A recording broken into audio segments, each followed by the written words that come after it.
40 years. And over that time, there's been a lot of evidence unearthed, especially after his conviction. There's just lots of tidbits of information that's been unearthed, and a lot of it has been not presented in court because after his conviction, his appeals were also marred by misconduct from the courts who are supposed to be the institutions that protect the laws and make sure that they are fair. The major victory that happened on December 27th is an overturning or allowing an appeal to go forward in Mumia's case based on the fact that a prosecutor who had served on his case also became a judge who heard an appeal.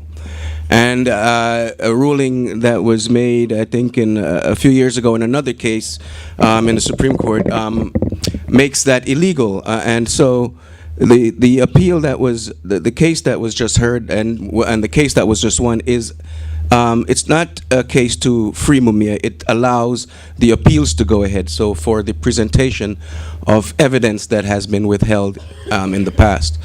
And some of this evidence is pretty damning. For example, stuff that's come out, am I still on the mic? Some of the information that's come out point to the fact that the cop that was killed by police. And the campaign right now is to prevent the prosecutor from, trying to overturn the appeal. I don't think he could be successful, but it could be a major delay tactic. Now, what do we have on our side to prevent this? Now we have us. We have the mobilization of the people, and we can act with our voices and our feet in the street. But there's another thing I think that I haven't seen a lot of people talk about, and that is the fact that over these 3.5+ decades, the ruling class, through their arrogance, have made some decisions that could come back to bite them. And that's, this judge, his arrogance, for example, for not recusing himself in a case which they could have found another horrible judge. That's not hard. But he wanted to make sure. So he was a hanging judge and he wanted to hang Mumia, so he stayed on the case. And so this arrogance is one of the things that caused this case to be, that caused this recent victory. Because that's one of the things the ruling class has in abundance. They step on our neck all day long, so they feel strong all the time. And they don't reflect on what will happen when they lose their power. But we know what we're going to do to them, right? So anyway, this was a real important victory because now a lot of evidence, and I'm not someone with a laundry list of things I can give you. I'm not one of the lawyers in the case, but I know there's just lots of information. And this is the stuff I think that the ruling class is worrying about, why we haven't had a challenge to the case yet. I don't think they're reluctant to do it if they think they can win, but I think they know that if this goes in the public arena, some of them are vulnerable. If these cops and prosecutors probably know who the killer is. I'm pretty sure they do. I'm pretty sure they know who the guilty party are. As a matter of fact, I think they're the same people that are packing the courtrooms when Mumia come to court. I think the killer might be in the room when those things are happening. And these people can be exposed. So I think we could win in that, there might not be a challenge to the appeal.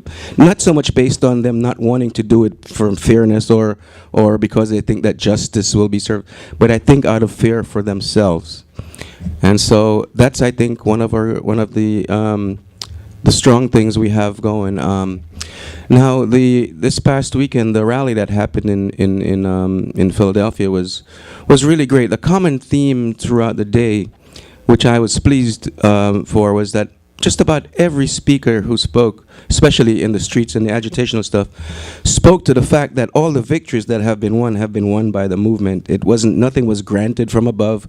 The courts didn't just make great legal decisions, Everything that's been won has been won by the people struggling to free our brother, and we will win. Free them all. Free all political prisoners. Free Mumia, Jamal. I'm making this comment really as a follow-up to Richard's comments and also to the video regarding, the December 27th ruling, which, was a really big step forward in terms of moving closer for Mumia to get, his appeals heard in court. So just today, very interesting enough, I just want to read the headlines of an article that came out that went over the Mumia emergency thread. This is a thread where a number of the key activists, including Pam Africa and Johanna Fernandez, our comrades in Philadelphia, have been a part of. And it says, yesterday, Philly prosecutors discover mysterious, quote-unquote, 6 boxes connected to Mumia Abu Jamal in storage room. Now, this could be the evidence that's been referred to by Mumia's lawyers, saying Judge Castile, should have recused himself because he's been holding back this evidence. And of course, he was, prejudiced against Mumia to begin with when he sat on the Pennsylvania State Supreme Court. And I just want to read part of what was said. And I'm sure our comrades in Philadelphia are going to write more about this. Okay. 5 of the boxes were marked McCann, a reference to the former head of the office's homicide unit, Ed McCann. Some of the boxes were also marked Mumia, or the former Black Panther's full name, Mumia Abu Jamal. It is unknown what exactly the files say and whether or not the box's contents would shed new light on a case that for decades has garnered worldwide attention. But in a letter to the judge presiding over Abu Jamal's case, Assistant District Attorney Tracy Kavanaugh wrote, quote, "Nothing in the Commonwealth's database showed the existence of these 6 boxes," quote unquote, she said. "We are in the process of reviewing these boxes. The surprise discovery comes just weeks after a Philadelphia judge reinstated appeals rights to Abu Jamal, saying the former radio journalist and activist should get another chance to re-argue his case in front of the Pennsylvania Supreme Court due to a conflict of interest. One of the justices, and that's Ronald Castile, had at the time Abu Jamal's petition was denied. Abu Jamal's supporters are seizing on the mysterious 6 boxes as proof that his evidence has been systematically suppressed by authorities. And this is a quote from Rachel Walkenstein, who you saw in the video. Quote, "There's no question in my mind that the only reason they could have been hidden like this is that this is the evidence of the frame-up of Mumia." And she's been a legal advocate for Mumia for really over 30 years now.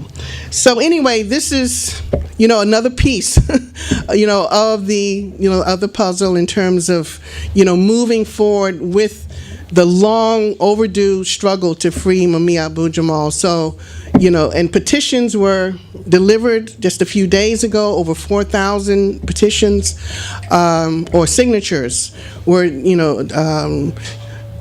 presented to Krasner's office, I believe. So anyway, this is another, important piece of the puzzle. There's going to be a very important demonstration on April 20th around Mumia. This is coinciding pretty close to his 65th birthday, which is April 24th. And we really want to mobilize. That's a Saturday, I believe.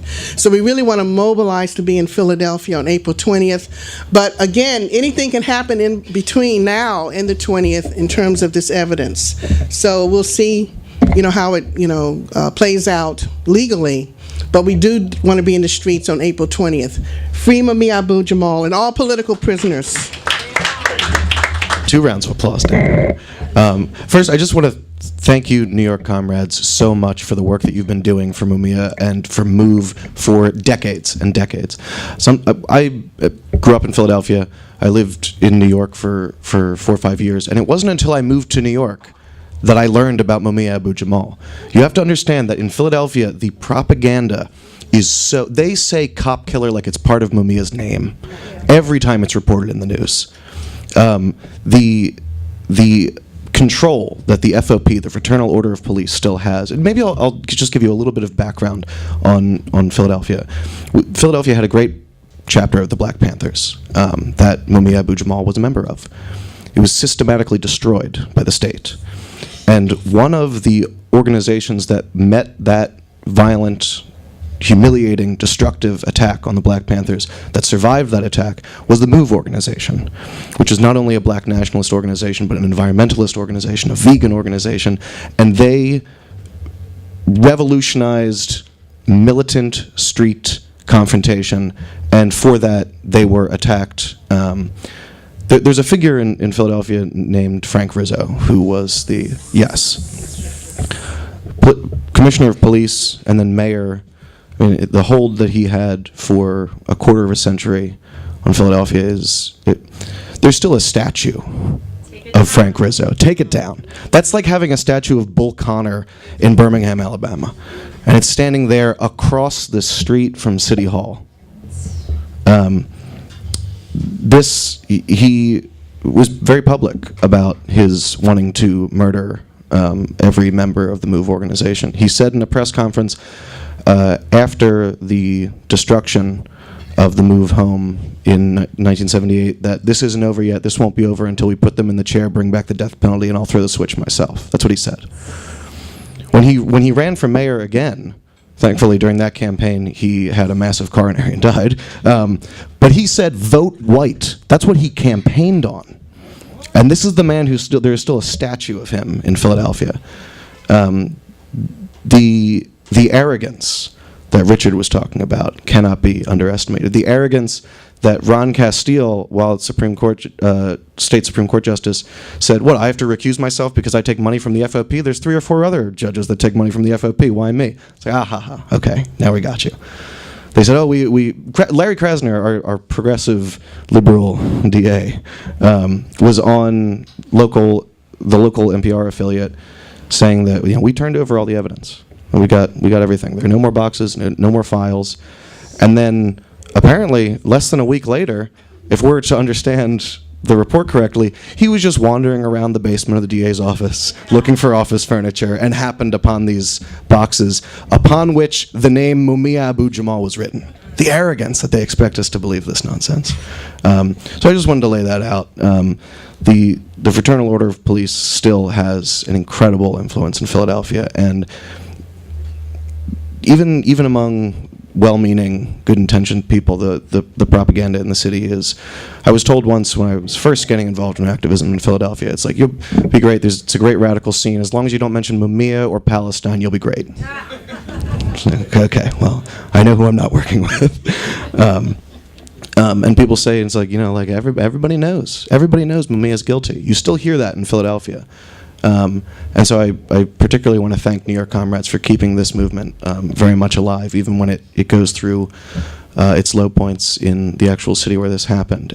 But I think now that it cannot be underestimated what a big deal this legal victory is with Tucker's ruling. I think it's probably the biggest breakthrough in his case since he was the People's Movement successfully took Mumia off of death row in the 90s. And who knows what is in those boxes that were just discovered, but it's an exciting time, and all I have to say is free Mumia. Free Mumia Abu-Jamal. Free them all.